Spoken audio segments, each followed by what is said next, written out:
Welcome one, welcome all to volume 108 of the NFC East Mixtape. You can listen to this show wherever you get your NFC East blog podcasts all across the SB Nation network. You can watch this show on the Bleeding Green Nation YouTube channel. You can also watch it on the Blog and the Boys YouTube channel. If you listen or watch, you will see or hear whatever it is that you want to do. My awkward words. He is randomly gotten a BGN. I am RJ Ochoa, BTB. BLG. Happy Tuesday for us, Wednesday for everyone else. Happy Friday to all listening, and I have a new hat, RJ. And to all a good night.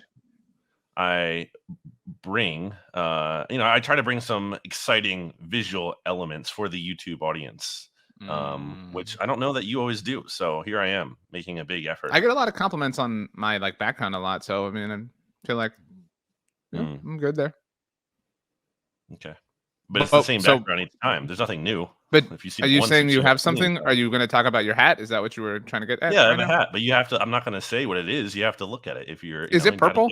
I really. Is it purple? It's like a blue. It's blue. It's like a royal blue. Shade of blue, I guess. Yeah, and then yellow underneath, because I think that's like the Philadelphia flag. You know, it's the colors. Really? Philadelphia has a flag, like the city. Yeah. Look it up. Okay. Like Google it right now. Like I'm not gonna. You should. I really not going. Well, remember I thought it was like the brotherly flag or something like that. Like, don't they have like? I thought the love sign was the flag, like the LOV. It's actually just a flag, and there's Rocky on it. No. If you have a hat on for the podcast, the Frankfurt Yellow Jackets, the Eagles blue in yellow uniforms. They're like ugly retro uniforms they wore that one time. I didn't even know. I know the uniforms. I didn't know the origin name for them. Well, so that is based on these colors and whatnot. Okay, so then that helps with the visual for what this color hat is. It looks purple to me. I'm wearing a purple shirt, but so you're wearing a hat. Philadelphia Athletics. You were explaining to me right before we started recording. The OG baseball team in the city of Brotherly Block LOVE.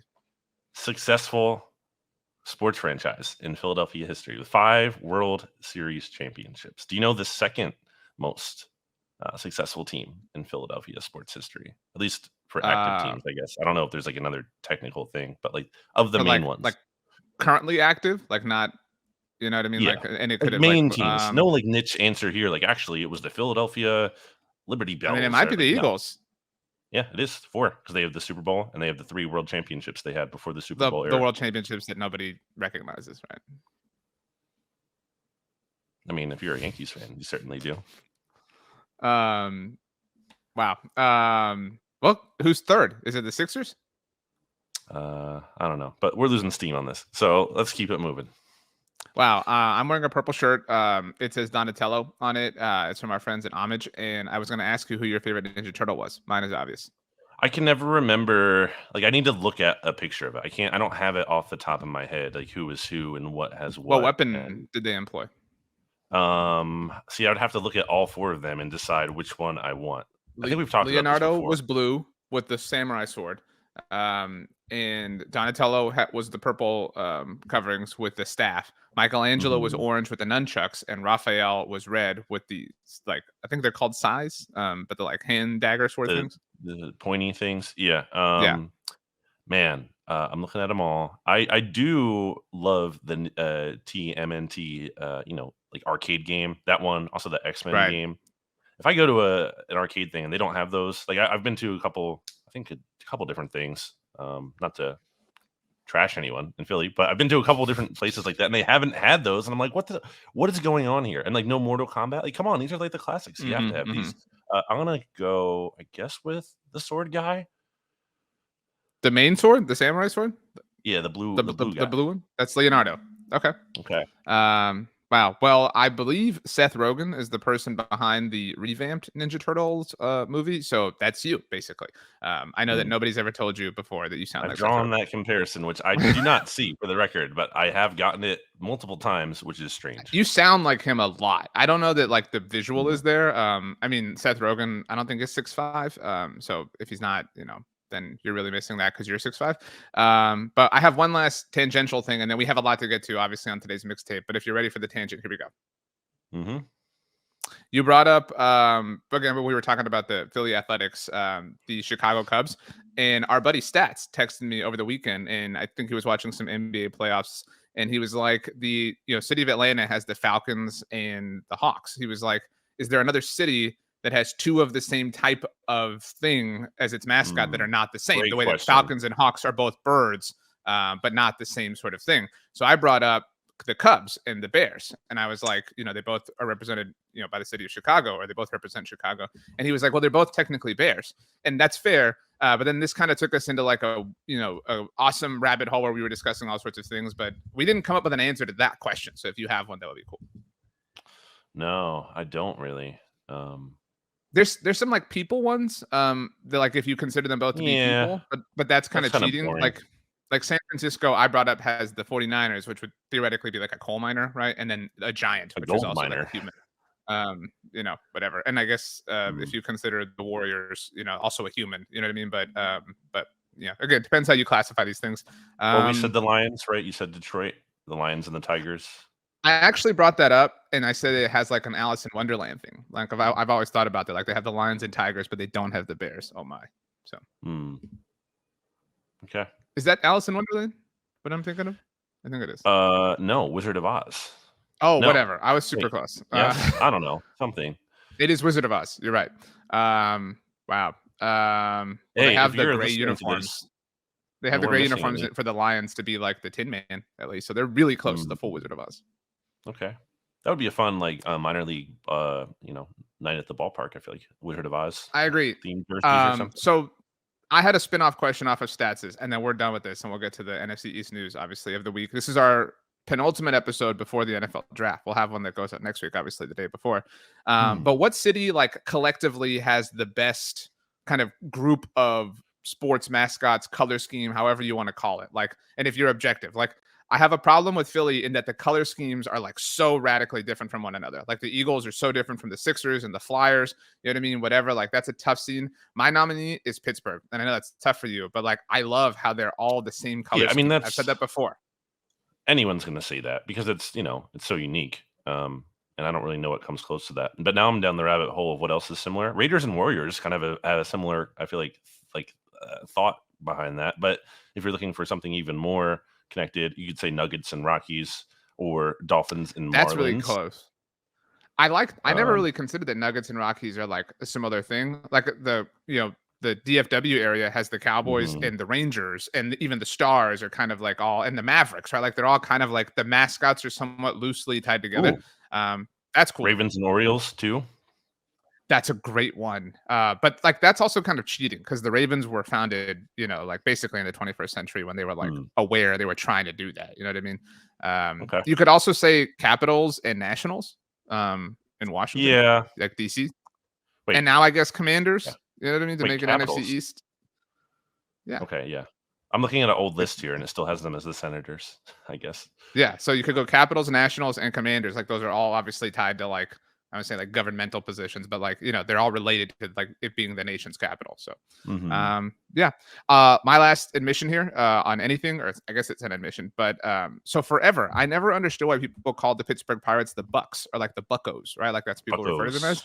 And then it finally like hit me one day when I was watching a Bucks game. I was like, oh, I was like, they're Pirates. Like that's why. Like that's what's happening here. So, yeah, wait, what? My little admission. Wait, what? Today. What was the? I don't understand how it connected for you.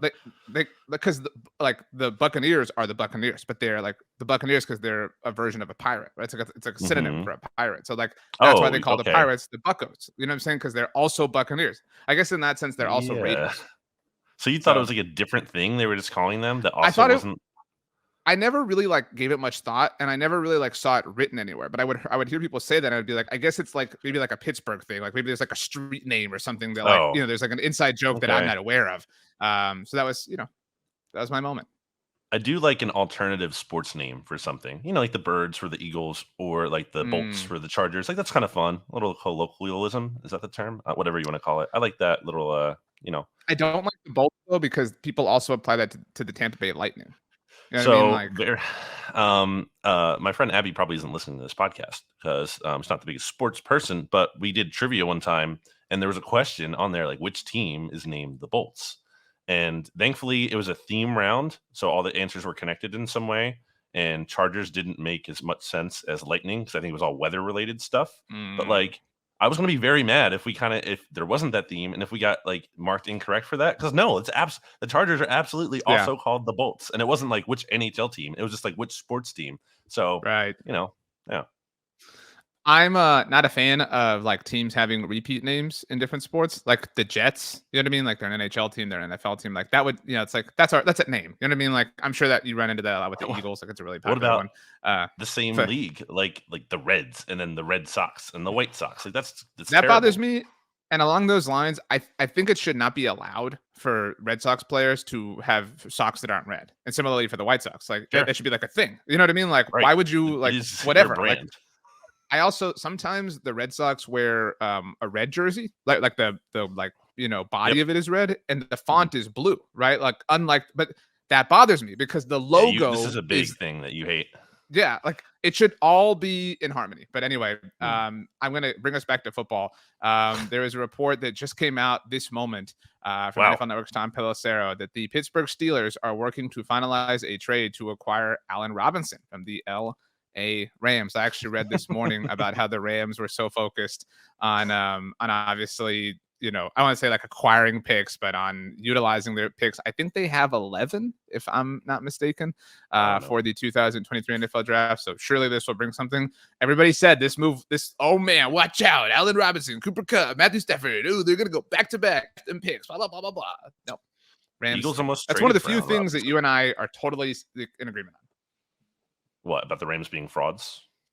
More specifically, Sean McVay. Like you and I are really deep into that opinion, and a lot of people don't share that with us. So, yeah.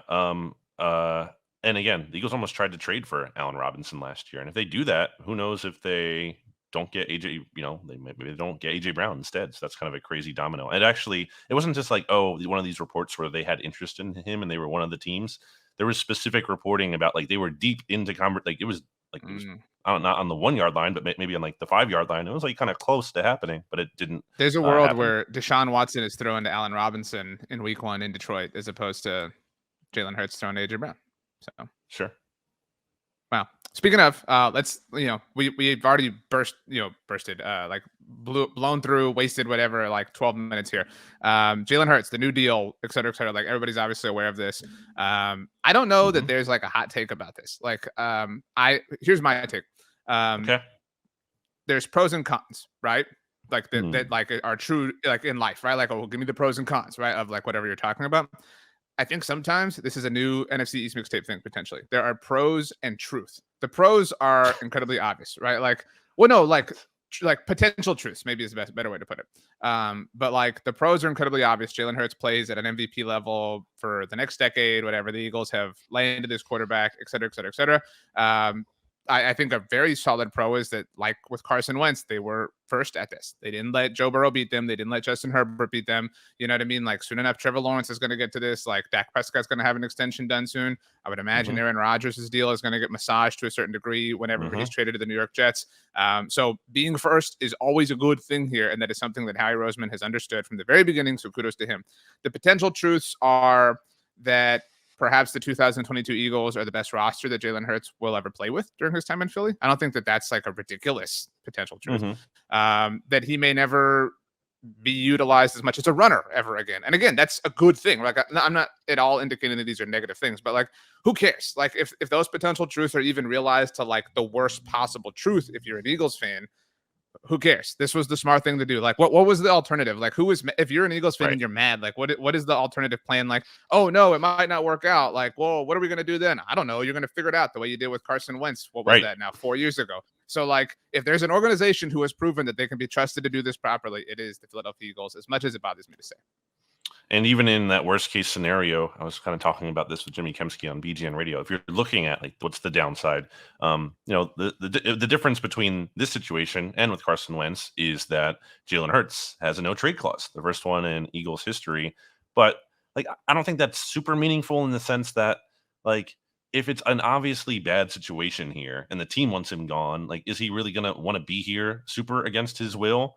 Obviously, he would have control over where he would go because he'd be able to veto anything. But there could be a situation in the worst case scenario where he realizes this isn't where he wants to be, and he could waive the no trade clause, and they can figure something out. And I don't think that's likely, but if we're just accounting for that kind of disaster scenario, potential truth is the trademark phrase. I don't know. When it comes to the deal, yeah, I mean, getting it. The fact that there's no drama is crazy. When you think about like Lamar Jackson, even you being very familiar with Dak and playing on the tag and everything, and Kirk Cousins, even the Daniel Jones thing had a lot more drama than this. Sure, and I think that is kind of so. It's not a team friendly deal in the sense that it's the most expensive contract in the NFL, but Jalen Hurts could have gone for 3 or 4 years. Like he could have pushed for that, a short-term deal, and then so he can get another big contract in just a few seasons from now. He said went 5 years, which is longer. Again, Dak only got 4, right? He went for more years. And I also think you can say that he didn't try to maximize his earnings at every turn he could have. He could have played out this season. And you talked about like what else were they going to do? Yeah, like so if you didn't want to give Jalen Hurts this payday, you wanted him to play out his final year of his deal. Like you think that's a good vibe when he's like the leader of the team, and like it wouldn't happen. Like you just don't lead. Like it's just a bad sign when you're kind of putting your quarterback in a spot where they have to prove it again in a contract year. So I just think it made a lot of sense. The fact that there was no drama with it is great for the Eagles, and now they can just move on. And everyone likes to point out the low cap hits, which I think is fair to some extent, because I'm sure you saw those tweeted out from Adam Schefter, and they're very manageable over the first 4 years. The Eagles are obviously kind of, I think, at the forefront, it's fair to say, when it comes to kind of like some creative cap maneuverings and whatnot. I do think people go a little overboard when it's like, how he's a magician.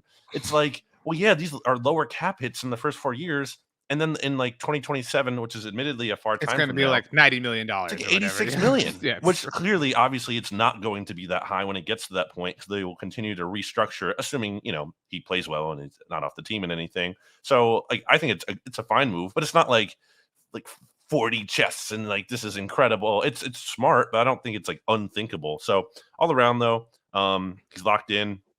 And I think one thing you said in terms of the two big things we have to figure out here are like things I think he can kind of maybe improve in is finding a way to maybe get that, carry number down. I'm not saying you want to neuter his running ability, but maybe you have to kind of make sure he's not getting hit as much. I would bet all the dollars in the world. I would bet all of Jalen's dollars that he's not going to be running the ball as much, especially now that this is his contract. I don't know. It's hard to say because this is who he is, but this is also another big. So two things here. Number one, you're paying for a proven player. This is a lot of teams are handing out deals to these big money contracts to guys. And let's say like Herbert gets one. He hasn't even made the playoffs. And now he hasn't made it. Interesting. I mean, he hasn't. Oh, wait, sorry. No, sorry. He did. He hasn't won a playoff game, is what I meant to say. But like Jalen Hurts has been to the Super Bowl, and like you could say very conceivably can win the Super Bowl. It's not like, can this guy win the Super Bowl? Yes, he can. That is his ceiling. Will he? I don't know. It's probably the odds are against it in terms of how hard it is to win the Super Bowl, but that's the definite ceiling for him. He's only 24. He could get better. But the other thing that you talked about there in terms of like, and a lot of people are like, only one great season. And that's true. That's the next biggest challenge because Nick Foles, Carson Wentz, he had a little bit more success, but like Case Keenum, there are these 1-year wonder quarterbacks. Even Ryan Fitzpatrick with the Jets, like the guys who can have really great years. The question is, can you stack these? And that's the next big challenge for him. I think a good example of that is Derek Carr, right? Like, again, like there's a lot of good examples. Like Nick Foles is like the supreme example with finding, didn't even have a great season. Although that 2013 year, I think we both agree a little bit underrated, but like obviously, I don't think underrated. I think it was properly rated, but it was crazy. The 2017 run is like what he gets credit for, and like it wasn't an entire season as much. And even then, like the sputtering end of the regular season wasn't inspiring, which you've talked about many times.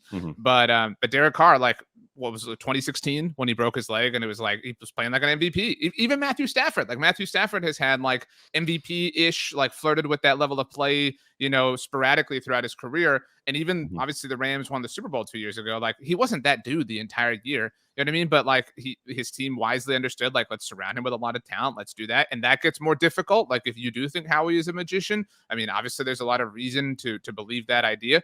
I mean, it's more difficult now. Like, it's objectively more difficult to surround Jalen with talent. It makes, landing this 10th overall pick all the more important. It makes, obviously, turning that, into more capital, if he's able to do that, all the more important. Like, you're now going to have to find some cheaper avenues, and he's been very good at that, obviously, with Hassan Reddick and CJ and all this stuff. I do think I think it's a small percentage of potential truth, but I think it's a fair thing to say, like, well, it's one great season. Like, yeah. But you know what? Like, even if it was like, right, like, even if, like, in some extreme hypothetical, he was terrible for the future, it was the right thing to do. You know what I mean? Like, this will have never been the wrong thing. Even if he sucks and is terrible from here on out, and the contract ages poorly, it was still the right thing to do. The way it was the right thing for the Eagles to pay Wentz when they did, the way it was the right thing for the Rams to pay Jared Goff when they did. It's about, there's a risk, right? Like, oh, well, I only want to give away the $200 million if I know it's going to be worth $200 million. Welcome to the world. Like, that's not the way this works. You have, obviously, you can look at things in hindsight and clearly say, oh, that wasn't good. But you also, I think, have to, and we'll be talking about this when we're talking about, like, draft grades and stuff not too long from now. You have to, you can effectively analyze something with the information you have available to you at the time of that decision. And in that vein, and I put this in that phrasing in my article for Bleeding Green Nation, like, with all the information that the Eagles have at this time, this is a very good bet. It doesn't mean that, like, the contract can't age poorly if Jalen Hurts goes out this season and, tears both ACLs and, like, he can never play football again. But, like, that could happen to any player at any time. Like, that's not unique to Jalen Hurts. He doesn't even have an extensive injury history. Obviously, he has missed a few games, and that's something you have to worry about. Again, I think about the hits and everything accumulating. But on the whole, I don't think anyone is really debating this. This kind of feels like a fake argument to me. I don't see a lot of people, like, railing against the Hurts contract, because, except the like, Wentz stands. I mean, all right, that's not a real thing. And he played so well in the final game of the year, like, very feasibly could have won Super Bowl MVP, even in a loss, with, like, almost that good. He shouldn't have, and I don't believe in that. But I'm saying, like, he was approaching that kind of level of play where you were left with no doubt. Like, we're not like, oh, is Jalen Hurts the guy? Like, no, that's not a question at all. I think that question had been answered before then, though. Like, and I agree. I think the fact that, the Eagles didn't win a game without him, right? Like, is a big indication of that, right? Sure. Like, I mean, there's a lot of, like, weird ways you can make that argument. So it's the right thing to do that they did it, that they beat Burrow and Herbert and a Dak extension and whoever else. Like, again, it will probably actually age poorly. Like, however you define the word poorly, it's like, people say this all the time. It's like driving a car off the lot. Like, it is going to immediately depreciate. You mean age well for the Eagles, not so well for Jalen Hurts, right? Like, I don't know. I mean, like, it's hard to live up to, like, a massive amount of money. Like, it's hard for the only player in the NFL who is, like, paid an absurd amount of money like this, that I feel like people are like, oh, absolutely slam dunk, totally worth it, is Patrick Mahomes, right? Sure. Like, and so, like, oh, if you're the, like, unicorn, then it's totally worth it. But, like, do you think, Rams fans feel like Matthew Stafford is worth it? I can tell you there are Cowboys fans who feel like Dak Prescott isn't, right? Like, we could go on and on, even Packers fans with Aaron Rodgers or whoever. Like, we can go on and on. Russell Wilson's new deal that he got a year ago. Like, it's just the way, definitely not. It's the way that this goes. So, like, you have to understand it's a calculated risk, and this is one that made sense for the Eagles. And so, again, I agree with you. I don't think anybody's, like, really upset about it. This felt pretty, like, well received by most people. It's just an absurd amount of money. Sure. So it just kind of is what it is. But I did see, and this brings back an opinion of mine, AJ Brown had tweeted, like, or I don't know if he tweeted or whatever it was, like, yeah, if you were going to get rid of this guy, just send me with him. That was my thing. Like, how are you going to maybe move on from Jalen Hurts after you brought in his buddy? So I think I get reverse validation for that. Well, you refused to give me props at that time. If he stunk, I don't know that he'd feel the same way. No. He played extremely well. Of course he's going to feel that way. It's cool. We all agree. RJ was right about AJ Brown all along. Never said anything that was incorrect about AJ Brown. So. I do want to ask you, what do you think this means for Dak now? If we're going to pivot off of the Eagles angle. Dak is likely going to get an extension this summer. I mean, I would assume, or at some point between now and the start of the regular season. It would behoove the Cowboys to beat anybody. I've said that all along. And you brought up, like, oh, do you want to send Jalen into a contract year? The Cowboys did that with Dak, not once, but twice. They sent him into 2019 on the final year of his rookie deal, and they sent him into 2020 on the tag. And to address that point, like, what is that like if you're a fan? Like, oh man, I hope the team wins, because if the team wins, then he sucks, and then you suck, right? Like, and I hope the team loses. Well, then he's going to play really well and, like, have them in a corner, and that's what happened to Dak, even though he got injured. And Dak has proof that like the quarterback can get injured and still get like a record-setting deal. You mentioned he only got a 4-year deal. That was a win for Dak, and it was because he played the 1 year on the tag. I guarantee you, if they had gone to him with a market deal along the lines of Wentz or Goff, and this isn't like insider knowledge, just my own assumption. I mean, in 2019, he would have been way more likely to take it. I mean, but they didn't, and they played it wrong, and they were wrong, and they had to pay more in the long run. And so I think Dak is going to get an extension. It would be wise to beat Herbert and Burrow, as obvious as this is. I don't know that I mean, how do you not come close to $50 million? And people are going to be, well, he's not as good. Blah, blah, blah. Like, who cares? Like, this is supply and demand. This is a world of market rate. And this is another reason why you shouldn't be upset if you are somebody who somehow is. You're freaking out about the $51 million, whatever it is. It was 2 years ago, Brandon, that people were like, oh my gosh, this dude's making $40 million a year. That has literally grown by over 25% in 2 years' time. Like you blink and I mean, that's what I'm saying. Like the market only goes up. Somehow there are people who still don't understand this. I think Wentz literally signed for like half of what. So he signed for something 4 or 5, 4, maybe 128, and Jalen Hurts nearly doubled that at 255. So like that's crazy, and that's just 4 years. So yeah, definitely agree on that point. I guess 2 questions or 2 maybe comments. Number 1, comment: the guarantees for Jalen Hurts only like 173 million only. I think that's kind of a win for the Eagles in that, we're talking about the Deshaun Watson contract and how that impacts the market. Are you going to have to pay a fully guaranteed? They didn't. And then number 2, just quickly on that, I think that is, and I'm not like accusing the Eagles of anything, believe me, but like given that Lamar Jackson hasn't gotten obviously what he's seeking, which is the fully guaranteed money, it seems like the other NFL owners are falling in line to not let the Deshaun Watson deal be the precedent. Like they're falling in line to let that be the outlier. We're not going to do this. You know what I mean? And like, this is another example. If you're Lamar or if you are Herbert or Burrow, it's like, well, yeah, Deshaun got a, fully guaranteed deal, but Jalen Hurts didn't, you know what I mean? Like whatever. So like, it does seem like the league is protecting itself. That's just my opinion.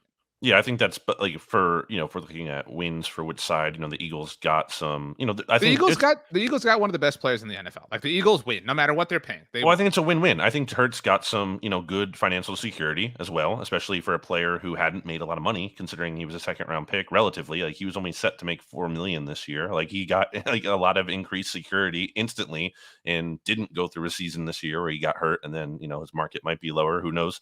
I guess the other thing is, do you think Dak will get more per year than Hurts?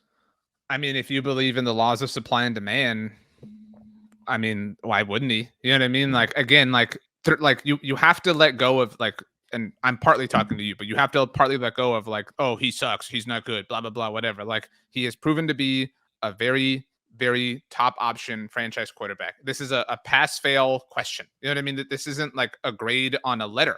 Like, you know what I mean? This is just a simple yes or no thing. It's a flow chart. Are they a viable franchise quarterback? Are they a top tier franchise quarterback? I don't know where you or whoever is listening wants to rank Dak, but if we're all serious here, like he is. And so like, how can he not? How can Dak or Herbert or Burrow or Lawrence next year? How can none of them top the figure that Jalen Hurts just reached? And that's why it's important to be first, to be soon, to not wait, to not drag your feet. I mean, that's a lesson that I would have hoped the Cowboys did learn throughout the course of the last 4 years when negotiating with Dak on the final year of his rookie deal. So, I mean, yeah, I don't know how he doesn't in an objective sense. Who were the last 3 Super Bowl winning quarterbacks? I don't know what you're like. It's Patrick Mahomes, Matthew Stafford, and Tom Brady. So that's kind of goes against the, like, you can't win with an expensive quarterback. I mean, those all work, right? Although Stafford won on his last deal with Detroit, like before the extension. They didn't adjust it at all? No, not before then. Like he got the extension that put him at 40 a year ago, like after they won. But it was still probably a big cap number, though, right? I mean, it couldn't have been like a tiny cap number. At least to your point, like if you want to throw an umbrella over it, they were all quarterbers who were on their second contract with the team. So, at the very least. Like they weren't on their rookie deals. I think it's a little overstated. Like you have to win with a, cheap. People lean on the like. They can't take up more than, what is it, like 12.5%, 13.5% of your salary cap. No, like, I mean, it's stupid. I mean, that people say this and whatever. And like, I recognize there's a lot of data to support that. But like, if you're obviously it's an advantage if you don't have to have that, but it's not like realistic. Here's my question. Like, could the Cowboys win the Super Bowl this year? Yes. Yeah, they're right? a contender. Sure. Right. So like if they did, they would disprove that. And it's not because Dak is on a second deal or his rookie contract. It's because they were aggressive in team building, right? Like they traded for Stephon Gilmore, Brandon Cooks, and like, you know what I mean? They like that. That's what it takes. It's not like a matter of like, oh man, our quarterback's making 1% more than he needs to be for us to be able to win the Super Bowl. Like it's a stupid, like lazy thing for people to lean on. But yeah, I mean, how could Dak not? You know what I mean? Like, people want to be like, well, I don't know, man. I would only pay him like 48 a year. Like if who would agree to that? Like it's so silly that people like, are you hungry or not? Like you need dinner, and it's like, well, you would pay $48 for this meal, but you wouldn't pay $50 for the meal. It's like, well, are you hungry? Because like, what's the alternative? You're just not going to eat anything in this case. And obviously there's in a different world, there's other places you can eat. But I'm saying like these are your options. You can either eat for $50 or I've picked up tweets in my mentions that are like, I'm taking Max Duggan in the 7th round. I think he's the next Brock Purdy. So like, again, it's just like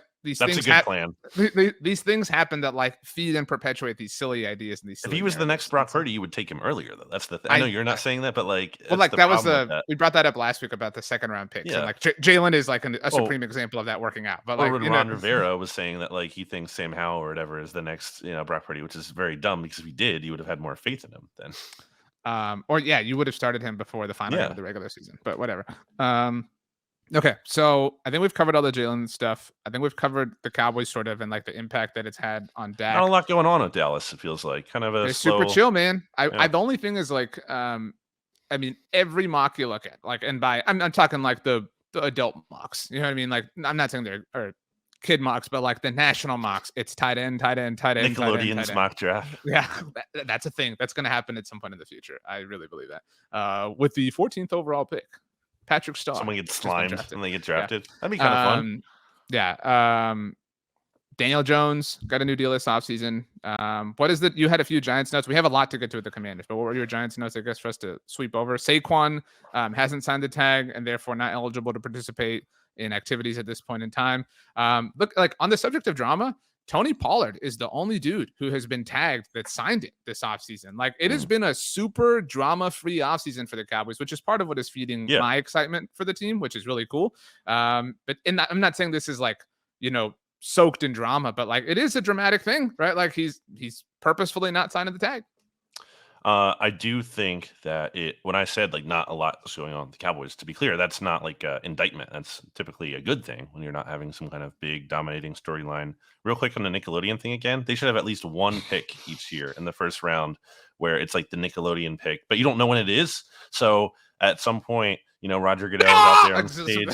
Something like pops up. Yeah. No, he gets him in the pick or whoever they get slimed at a random time. He doesn't know when it's going to come. Like and he just gets slimed. Yeah. And the kids would love that. It'd be a fun way to get the kids involved. Like, and then the suspense of it all. Is this going to be the pick where he gets slimed? Anyway, this is just a free idea for you, NFL. Shouldn't we take a break, by the way? Okay, let's take a break. Hear a word from our sponsor. Welcome back. While we were gone, great. Brandon told me what your favorite Nickelodeon show growing up was. I'm going to have to say, Hey Arnold. My wife says that our dog Bear, sometimes he looks like Hey Arnold because his ears like kind of poof out. And so he does kind of look like a football head a little bit. I'm a football guy, football head. His football family, right? I always make the reference to it might be the first episode of Hey Arnold when Arnold's going to fight like the bully and Helga Pataki is like just reminding him of his like impending doom, and she's like outside of his building and she's like 21 hours and 16 minutes until you die, whatever. So I always think of that episode. It's funny. It's a funny show. I will go Rugrats as far as like youthful stuff.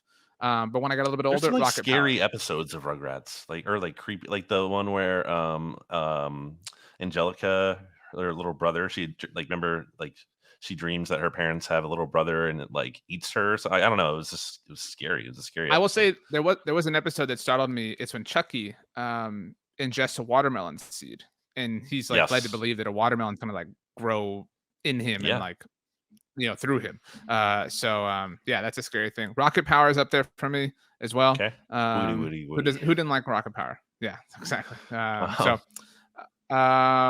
Anyway, the New York Football Giants. I think this is. I think I put on the doc like holdouts in air quotes there or actual quotes. I'm doing air quotes because like this doesn't really matter for the time being.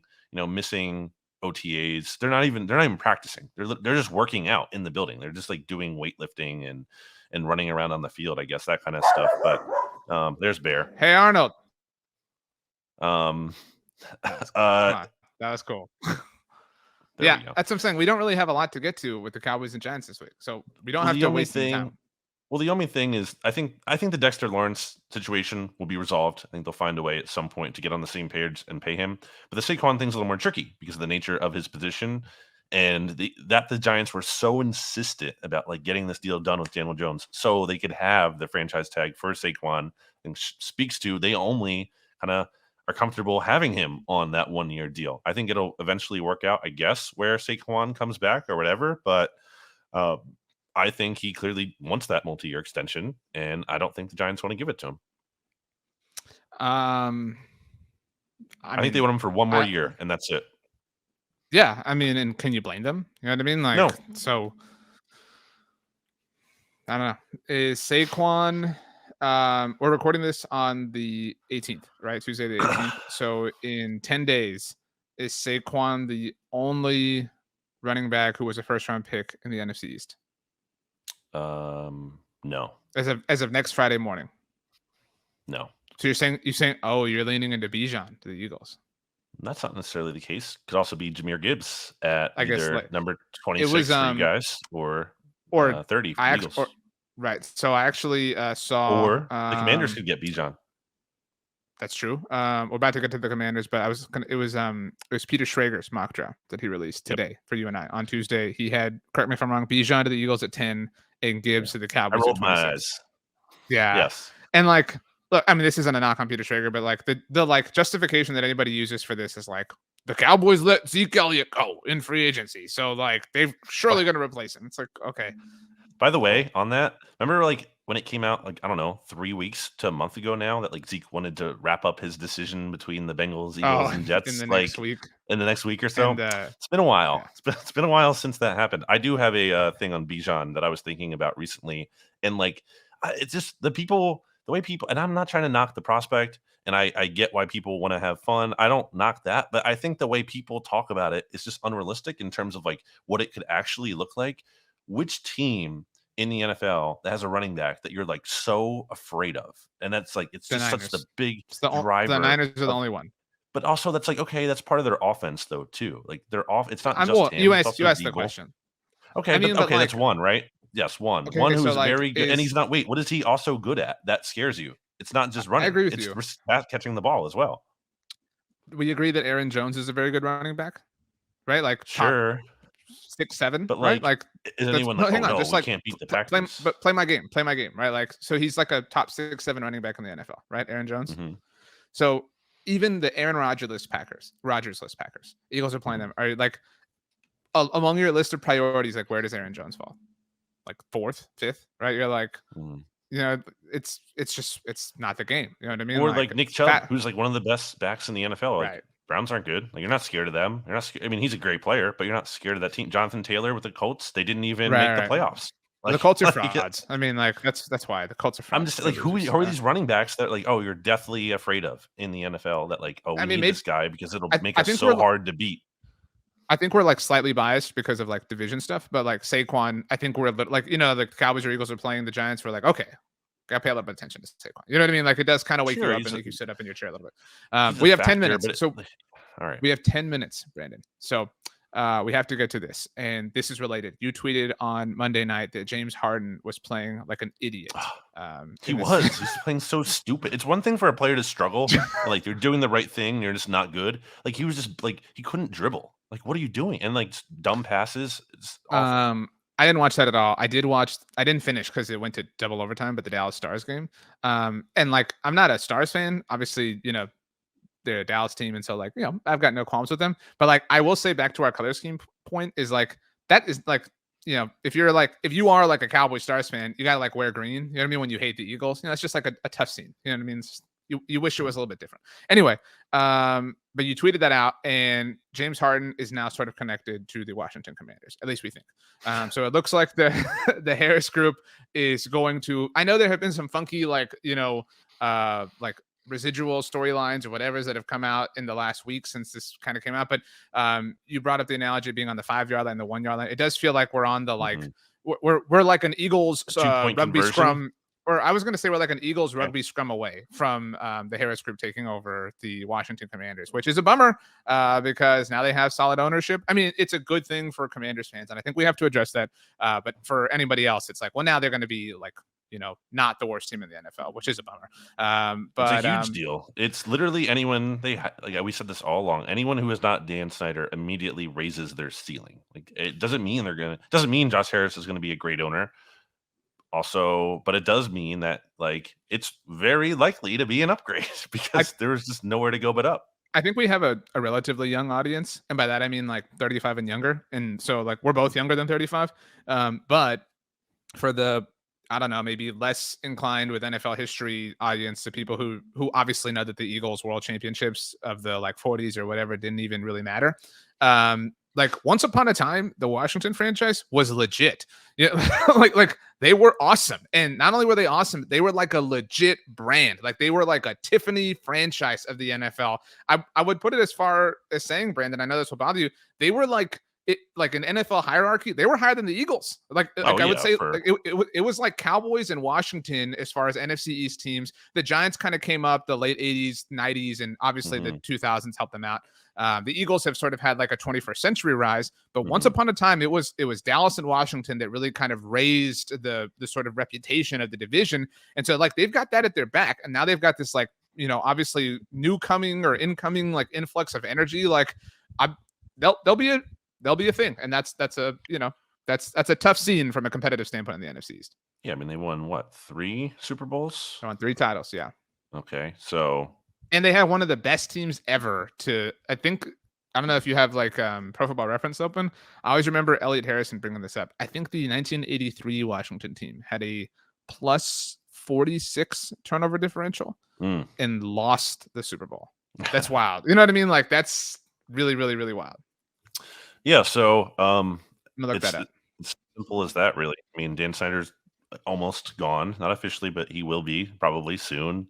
And the new owner is going to absolutely make new upgrades, you would think, in terms of like probably new stadium at some point, but in the short term also, or maybe shorter term, depending on how long it takes, new practice facility that is maybe closer to the stadium and everything. Because we've talked about that before, how like now everything is like so far apart, at least relatively so, and not convenient. So, and just because you fix all that doesn't, again, necessarily guarantee the team is going to be great and back on the right track, but it's unquestionably a step in the right direction towards that. And it's also, just from a fan perspective, it just has to be so exciting. And we actually had Jamal on Eye on the Enemy, John Stolnis this week, and like he was talking about his take on the ownership change and everything, and just you could just hear the excitement in his voice. It's like, oh my gosh, like he also said like at one level like he doesn't even almost know if he can enjoy it because like he's been so broken and beaten down and like conditioned to be disappointed and just to not have faith in some ways by the Commanders. But at the same time, there's also this feeling of hope for the first time in a very long time. And they have a lot to get right in terms of quarterback. And, I'm guessing they're going to have a new head coach with a new ownership group and everything, and probably new GM as well. So new vibe, new energy. You know what I mean? Like it's, by the way, just to land my point. So the Eagles last year, very, very, very good team, right? Like just to stay on brand here, 477 points scored, a point differential of 133. What do you think the 1983 Washington team's point differential was? You said Eagles were plus 183. Yeah, I've moved away now, but like they scored 477 points. This Eagles team, they scored 1 million points, right? Like it felt that way. Say plus 202. You're very close. They score plus 209 point differential. They did have a plus 43 turnover differential. They scored 541 points that year, and they lost this. That's what I'm saying. Like, again, if you're a younger fan or like a newer fan, like this organization was awesome. You know what I mean? Like they like, I can tell you like now, like today, like, obviously like all division rivalries or whatever, but like it was Dallas, Washington. Like growing up as a kid, like it's only been the last like I would say 15 years that it's become like Cowboys Eagles within the division. But man alive, like this organization getting back on its feet, and obviously like also like a bad person not having like a good thing anymore is objectively a good thing. And I will say I'm really happy for Washington fans. Like Wow. they deserve Soft. this. Like they deserve this. Like, and No. I want a division. Like it was so fun last year with 3 teams that were in the mix. And even when Washington was kind of like, we had to like, are all 4 teams going to make it? Like bring back the NFC East, or you know what, when it's really good, we can call it the NFC Beast. Well, we came up with that name. Yeah. But, and people get mad about that. And they're always like, no, you didn't, but it's just true. I used to read blogs in the mid 2000s. People were calling it NFC Beast, blah, blah, blah, blah. I mean, it is kind of crazy that like, we were just able, it's something maybe, we might come to realize, no, I don't think you and I, but the royal we, if you will, just like that we took for granted the fact that the Commanders are just every year it's not that they can't have a year where they win the division or something. Sure, they can have a good year mixed in there at some point, not impossible, but from a bigger picture perspective, they're never a threat to actually do anything in terms of except for RG3, which looks scary at the beginning, but that was very short-lived. Obviously, they've never been a threat to actually like seriously make noise, and it's been very nice for the Eagles and Cowboys, especially for the Commanders to be like that for so long now, and the Giants, obviously, who I think are getting better, but for a while there were just like DOA.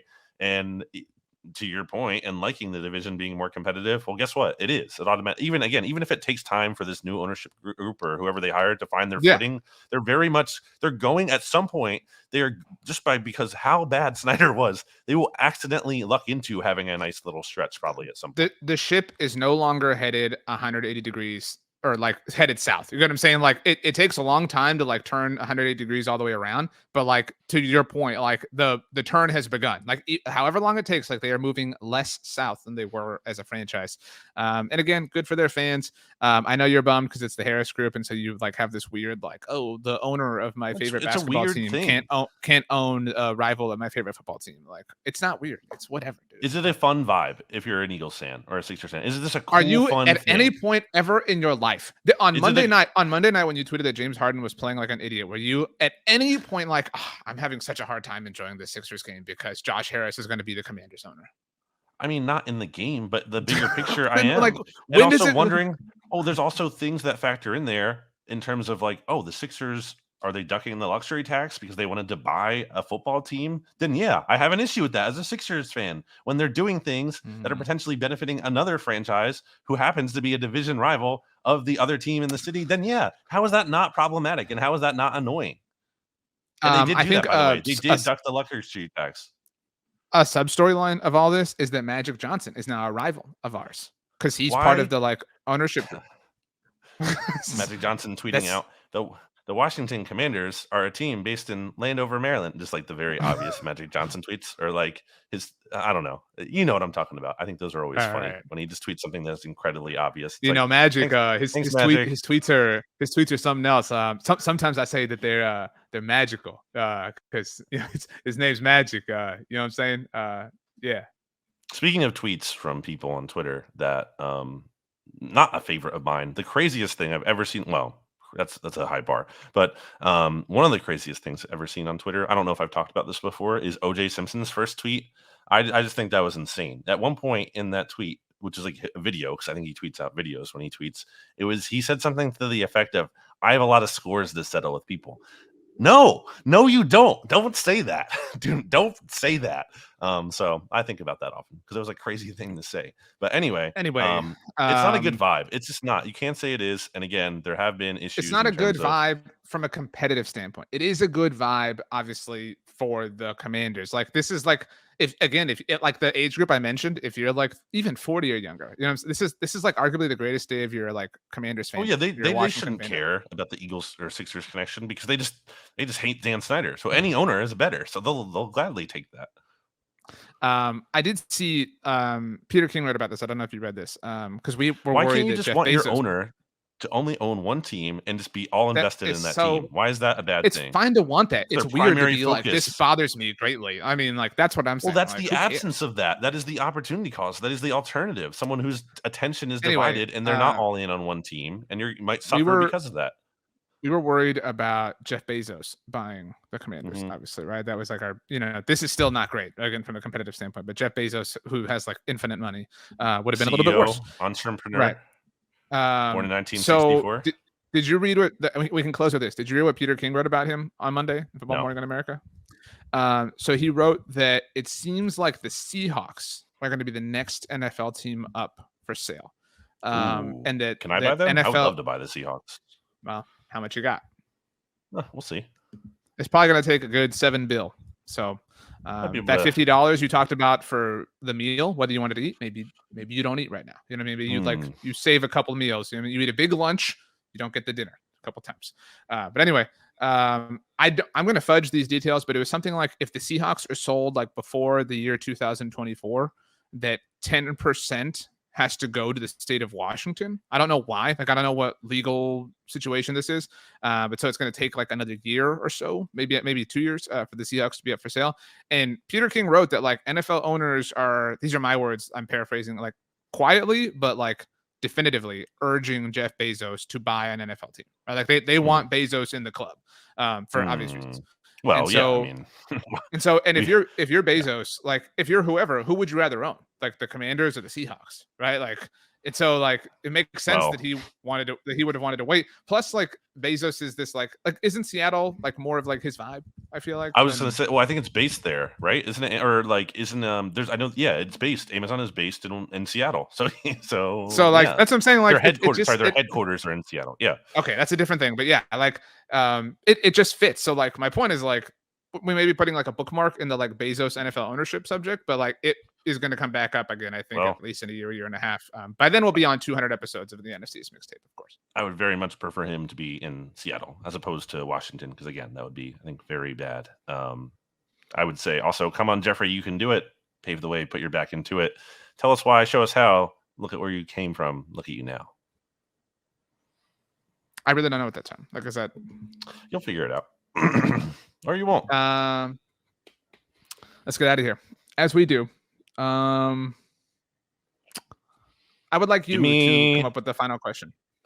I wanted to give a shout out to Gorillaz. Paper Towels. Familiar with the band? No, Gorillaz. Feel good. Yeah. Good.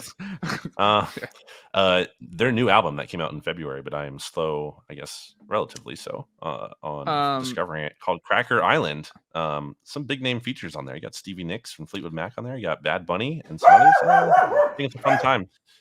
You're gonna say the Hey Arnold thing again? Nope, you muted your microphone instead, so people can't hear Bear barking. Which I think he still is. And RJ, is pointing to his microphone, is telling me to vamp.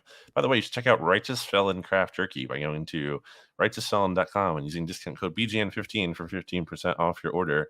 I like to, fill in plugs while RJ is trying to get Bear out of where he is or get him to stop barking.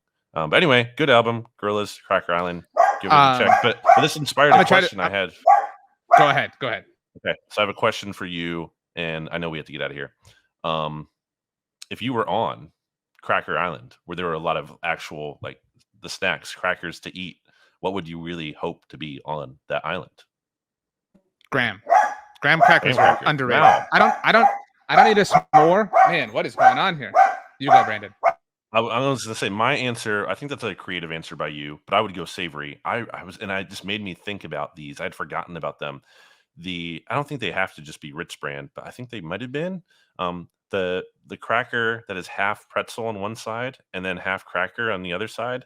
Man, I thought those things were a great time, because I'm not the biggest fan of a plain Ritz cracker, kind of boring to me, or too soft in texture, kind of like more of a satisfying crunch, but the flavor can be nice. So I think if you get that flavor of the buttery Ritz cracker combined with that crunchier and saltier pretzel texture, I think that's kind of a big win. And obviously, I think those are great. You can eat those on their own; they're so good. But you can also have a really nice time with dipping those.